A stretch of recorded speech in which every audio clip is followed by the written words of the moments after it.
Welcome students, this is Dr. Ritu Mathur. Today I am going to start inorganic polymers. Now this is my introductory lecture in which we are discussing the basic introduction about polymers. So first of all we must know that what is a polymer. So polymers are a large class of high molecular weight compounds. यानी जो polymers हैं वो एक ऐसी class है compounds की जिनका molecular weight बहुत ज़्यादा होता है. And what is the reason behind it कि it consist of many small molecules and these small molecules are called monomers. यानी ये बहुत छोटे छोटे मॉलिक्यूल्स जिनको हम मोनोमर्स कहते हैं उनसे मिला होता है, उनसे बना होता है. And these monomers can be linked together to form long chains. Thus, they are also known as macromolecules. Macro means बड़ा, साइज में बड़ा है ये, so they are known as macromolecules also. किसी एक पर्टिकुलर जो टिपिकल पॉलीमर है उसमें thousands of monomers भी प्रेजेंट हो सकते हैं और इनमें जो ये मोनोमरिक यूनिट्स हैं इसमें डिफरेंट फंक्शनल ग्रुप्स भी अटैच्ड हो सकते हैं. अब जो पॉलीमर है उसको हम कैसे इसका नाम हमने पॉलीमर क्यों दिया. सबसे पहले आप ब्रेक कीजिए पॉलीमर्स को. पॉली मीन्स मैनी, बहुत सारी, एंड मर्स या मेरोस का मतलब होता है यूनिट्स. तो क्योंकि ये बहुत सारी स्मॉल यूनिट्स से मिलकर के बना होता है दैट्स वाई हम इनको बोलते हैं पॉलीमर्स. और ये जो पॉलीमर साइंस है ये साइंस की एक रिलेटिवली काफ़ी नई ब्रांच है. यानी कि अभी रिसेंटली हम पॉलीमर्स को स्टडी करने लगे हैं. और कहाँ कहाँ पर ये काम आ सकती है. ये केमिस्ट्री में हमारे पास बहुत सारे एग्जांपल्स हैं. हम केमिस्ट्री की फील्ड में हम पॉलीमर्स स्टडी कर सकते हैं. फिज़िक्स की फील्ड में पॉलीमर्स स्टडी कर सकते हैं. और ये जब छोटी छोटी यूनिट्स मिलती हैं, कंबाइन करती हैं, तो जैसा आपको बताया कि मोनोमरिक यूनिट्स आपस में मिलती हैं तो पॉलीमर बनता है. लेकिन हम ये मानते हैं कि अगर मोनोमर यूनिट्स का नंबर कम है, यानी कि अगर वो डाइमर्स हैं या ट्राइमर्स हैं, यानी 2 या 3 यूनिट्स ही आपस में जुड़ी तो वो भी पॉलीमर ही हुआ. लेकिन वो पॉलीमर क्या कहलाता है? ऑलिगोमर. सो द डाइमर्स और ट्राइमर्स आर कॉल्ड ऑलिगोमर्स. और अगर मोनोमरिक यूनिट्स का नंबर बहुत ज़्यादा है इन दैट केस हम उनको क्या कहते हैं? पॉलीमर्स कहते हैं. यानी कि ऑलिगोमर्स अगर कंबाइन करते हैं तो वो क्या बनाते हैं? पॉलीमर्स बनाते हैं. अब हम कुछ और टर्मिनोलॉजी डिस्कस करेंगे. आप देखिए यहाँ आपको स्क्रीन पर दिख रहा है होम्योपॉलीमर, कोपॉलीमर. जैसा कि इसके नाम से ही आपको समझ आ जाना चाहिए कि what do you mean by homopolymer. Homo means एक सा, समान. यानी कि अगर आपकी मोनोमरिक यूनिट्स जो मोनोमर्स हैं वो एक से हैं और वो रिपीट हो रहे हैं तब जो पॉलीमर बनेगा वो क्या कहलाएगा? होम्योपॉलीमर. तो इसका मतलब हम क्या कह सकते हैं? How can we define homopolymer? So homopolymer consists of chain with identical bonding linkage to each monomer units. And the example आप कह सकते हैं जो आप रोज़ घर में देखते हैं, पॉलीथीन, पॉलीस्टायरीन. तो जो पॉलीइथाइलिन जो है जिसको हम शॉर्ट में पॉलीथीन कह देते हैं, पॉलीथीन इज एक्चुअली पॉलीइथाइलिन. सो इसमें इथाइलिन जो मोनोमरिक यूनिट्स हैं वो क्लब करती हैं, लिंक करती हैं और क्या बन जाता है? पॉलीइथाइलिन बन जाता है. Now what is copolymer? Copolymer का मतलब जो अब इसमें मोनोमरिक यूनिट्स हैं वो अलग अलग तरह की हैं. So if a polymer consists of 2 और more different monomers then it is called copolymer. And the example is synthetic rubber जो आप अच्छे से यूज़ करते हैं. Now what is polymerization? The process of linking the repeating units. यानी ये जो मोनोमरिक यूनिट्स आपस में जुड़ रही हैं इस प्रोसेस को हम कहते हैं polymerization. So we can define polymerization as polymerization is the process of linking the repeating units that is monomers. Monomers आपस में जुड़ते हैं और पॉलीमर बनाते हैं and this process is known as polymerization. अब पिक्टोरियल जो रिप्रेजेंटेशन है वो आपको यहाँ दिख रहा है कि इसमें जो सर्कल्स हैं दे आर मोनोमर्स. पॉलीमराइजेशन का जब प्रोसेस होता है तो ये मोनोमर्स आपस में जुड़ जाते हैं और क्या बन जाता है? पॉलीमर बन जाता है। नाउ एक एग्जाम्पल से हम इसको समझ सकते हैं।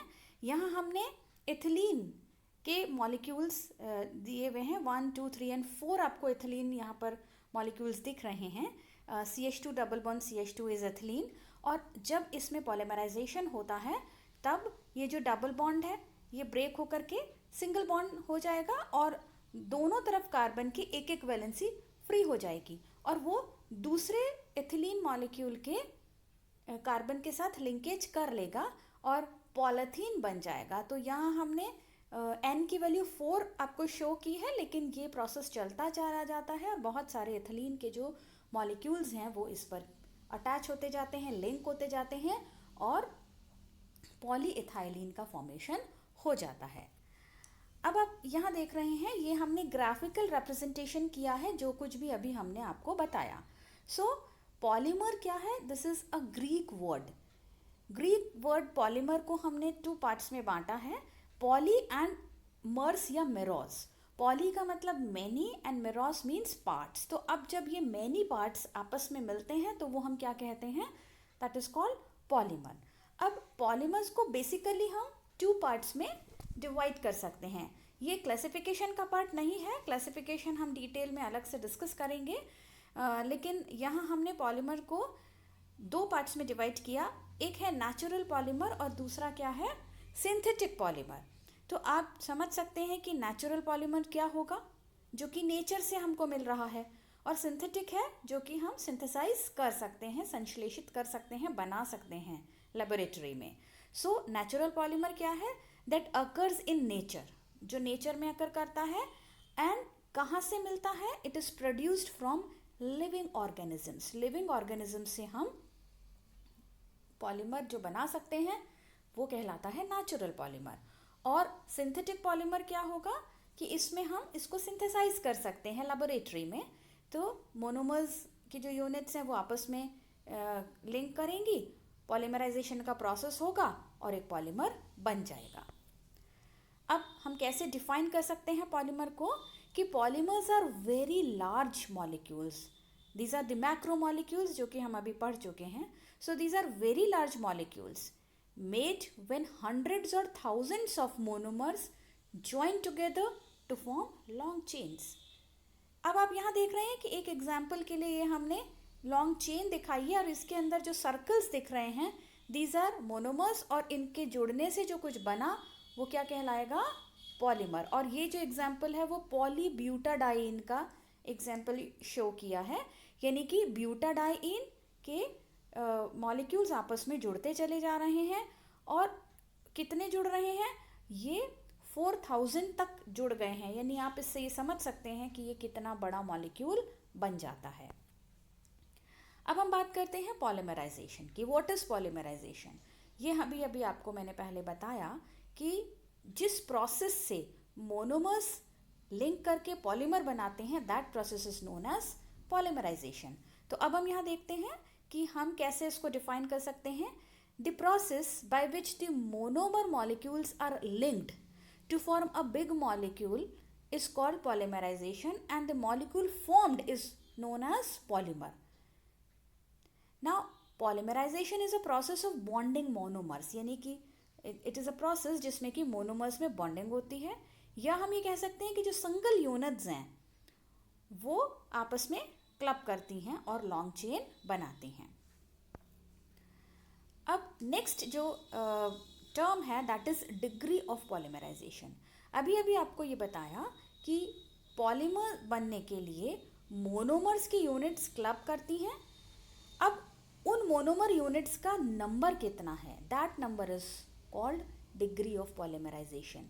लाइक अगर 100 मोनोमर यूनिट्स क्लब करके लिंक करके पॉलीमर बना रही हैं, in that case degree of polymerization is 100। So it's very simple but we have to define it.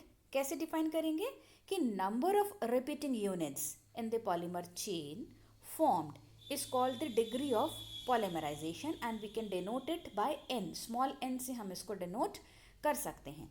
For example अगर हम पॉलीएथीन की बात करते हैं तो पॉलीएथीन या पॉलीइथाइलिन एक ही बात है। So the monomer unit is ethylene it is C2H4। C2H4 के साथ अगर हमने इसका पॉलीमर बनाया तो हमने लिखा C2H4 whole N। So here N stands for DP। DP is degree of polymerization. और जो कोई एक पॉलीमर होगा उसका मॉलिक्यूलर वेट क्या होगा? मॉलिक्यूलर वेट होगा degree of polymerization into molecular weight of monomer, single unit. Like अगर हम पॉलीमर का मॉलिक्यूलर वेट कैपिटल M मानते हैं, तब capital M is equal to small n into MO। What is small n? Small n is the degree of polymerization, that is the number of repeating units or single units, into MO. MO is the molecular weight of one single unit, that is one monomer. अब जितना DP यानी degree of polymerisation ज़्यादा होगा, यानी जितनी लंबी chain बनेगी, जितनी ज़्यादा मोनोमरिक यूनिट्स एक दूसरे से लिंक करेंगी, उतना ही वो जो पॉलीमर होगा वो कैसा होगा? हार्ड होगा और हीट रेजिस्टेंट होगा। ठीक है, तो अगर हमारा DP की वैल्यू डिग्री ऑफ पॉलीमराइजेशन ज़्यादा है तो जो पॉलीमर होगा वो काफ़ी स्ट्रेंथ वाला होगा और उसके ऊपर हीट का भी असर कम होगा। लेकिन अगर आपका डिग्री ऑफ पॉलीमराइजेशन कम है, तब जो पॉलीमर होगा वो कैसा होगा? सॉफ्ट होगा, गमी होगा, थोड़ा चिपचिपा होगा। तो ये डिग्री ऑफ पॉलीमराइजेशन से हम असर्टेन कर सकते हैं कि उसकी स्टेट कैसी होगी जो भी पॉलीमर हमने बनाया। अब एक एग्जाम्पल हम यहाँ ले लेते हैं कि सपोज एक पॉलीमर का मॉलिक्यूलर वेट आपको दिया गया है 28,000, राइट? और एक जो रिपीट यूनिट है यानी कि एक मोनोमर यूनिट है उसका मॉलिक्यूलर वेट है 28। So you have to find out the degree of polymerization. So it is very simple कि अगर 28,000 पूरे पॉलीमर का मॉलिक्यूलर वेट है एंड एक यूनिट का मॉलिक्यूलर वेट कितना है? 28 है, तो नेचुरली 1000 उसका डिग्री ऑफ पॉलीमराइजेशन होगा। अब हम बात करते हैं इनऑर्गेनिक पॉलीमर्स की। यहाँ हम सिर्फ इनऑर्गेनिक पॉलीमर्स क्या होते हैं वही डिस्कस कर रहे हैं, because this is our introductory lecture only, जिसमें कि हम सभी टर्म्स से वाकिफ़ हो जाएंगे। हमें ये मालूम पड़ेगा कि आगे जो हम इसको डिटेल में करेंगे तो हमें क्या क्या चीज़ें और कौन कौन सी टर्म्स हमको पढ़नी है। So what is inorganic polymer? जैसा कि आपको नाम से लग रहा है कि इनऑर्गेनिक पॉलीमर्स में जो एटम्स हैं वो इनऑर्गेनिक नेचर के होंगे। तो अब आप यहाँ देखिए कि जो मैक्रोमॉलिक्यूल या पॉलीमर बनता है उसके अंदर एक क्या होती है? मेन जो बैकबोन होती है, जो पूरी लंबी चेन है, हम उसको कह सकते हैं बैकबोन। अगर वो बैकबोन कार्बन के अलावा अदर एलिमेंट्स से बनी हुई हो तब उस पॉलीमर को हम क्या कहते हैं? Inorganic polymer. अगर वो बैकबोन कार्बन की है तब वो ऑर्गेनिक पॉलीमर हो गया। तो हम यहाँ अपने जो स्टडी है उसको किधर डाइवर्ट कर रहे हैं? अब इनऑर्गेनिक पॉलीमर्स में, because we are interested in the study of inorganic polymers only, right? So the macromolecules that contain elements other than carbon as a part of their principal or main backbone structure, they are known as inorganic polymers. अब हम इसके example ले सकते हैं जो कि आपको मालूम है, आपके घर में आपको सब तरफ दिखता है। माइका है, क्लेज हैं, टैल्क है, ये हमने वो एग्जाम्पल्स लिए हैं जो कि नेचर में होते हैं। इसके अलावा जो टिपिकल एग्जाम्पल्स दूसरे हम ले सकते हैं वो ले सकते हैं सिलिकॉन, सिलिकेट्स, फॉस्फेजीन्स। ये सब कैसे हैं? जिनमें कि इनकी बैकबोन में जो मेन बैकबोन है, मेन चेन है, उसमें सिलिकॉन है। जो एलिमेंट है वो कार्बन के अलावा कौन सा हो गया? कार्बन की बजाय सिलिकॉन हो गया, फॉस्फोरस हो गया, बोरोन भी हो सकता है। तो इस तरीके के जो एग्जाम्पल्स होंगे वो इनऑर्गेनिक पॉलीमर्स की कैटेगरी में आएंगे। डिटेल में हम इन्हें एक एक को बाद में डिस्कस करेंगे। अब अगर आपका पॉलीमर है वो सोर्स के हिसाब से, यानी वो कहाँ से आपको मिला या आपने कैसे उसको बनाया, उस बेसिस पर हम इनको 3 पार्ट्स में समझ सकते हैं।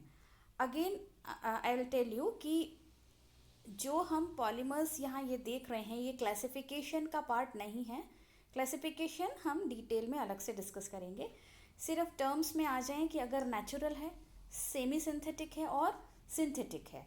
तो ये आपको नाम से ही पता चल रहा है कि जो नेचुरल हैं वो आपके नेचर में होंगे और जो सिंथेटिक होंगे वो कैसे होंगे, जिसको कि आप लेबोरेटरी में बना सकते हैं। एग्जाम्पल्स आप देख ही रहे हैं, नेचुरल के एग्जाम्पल्स हो सकते हैं प्रोटीन्स हैं, सेलुलोज है, स्टार्च है, ये सब नेचर में बहुत अधिक मात्रा में अवेलेबल हैं।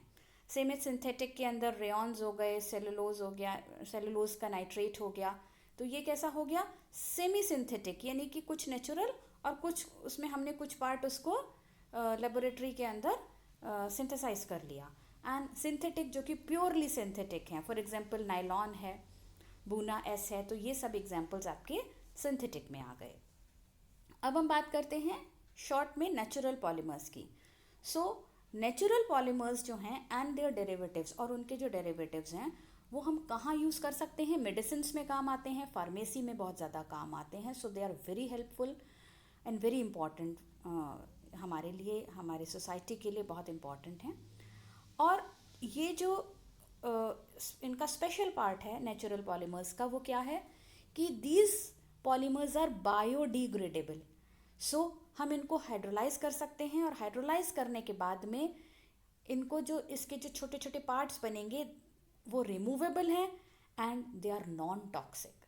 सो इसलिए इनकी इम्पॉर्टेंस जो है वो सिंथेटिक पॉलीमर्स के मुकाबले में बहुत ज़्यादा है। रीज़न बीइंग कि दे आर नॉन टॉक्सिक। तो यहाँ आपको अगेन आप देख रहे हैं कि 2 मोनोमर यूनिट्स मिलती हैं, डाइमर बनता है, जिसको कि हमने ओलिगोमर भी कहा। और ये जो डाइमर है ये अगेन दूसरे डाइमर्स के साथ में क्लब करके और पॉलीमर बना लेता है। अब नेचुरल पॉलीमर्स को हम कैसे डिफाइन कर सकते हैं? So the natural polymer is produced by living organisms and result from only raw materials that are found in nature. सिर्फ नेचर में जो रॉ मटेरियल्स मिलते हैं उन्हीं से ये बनता है। अब कुछ और टर्म्स आ रही हैं पॉलीमर्स के लिए, अगेन हम इनको समझ सकते हैं। फर्स्ट क्या है, होमोपॉलीमर, जैसा कि आपको इसके नाम से दिख रहा है, होमो मीन्स एक सा।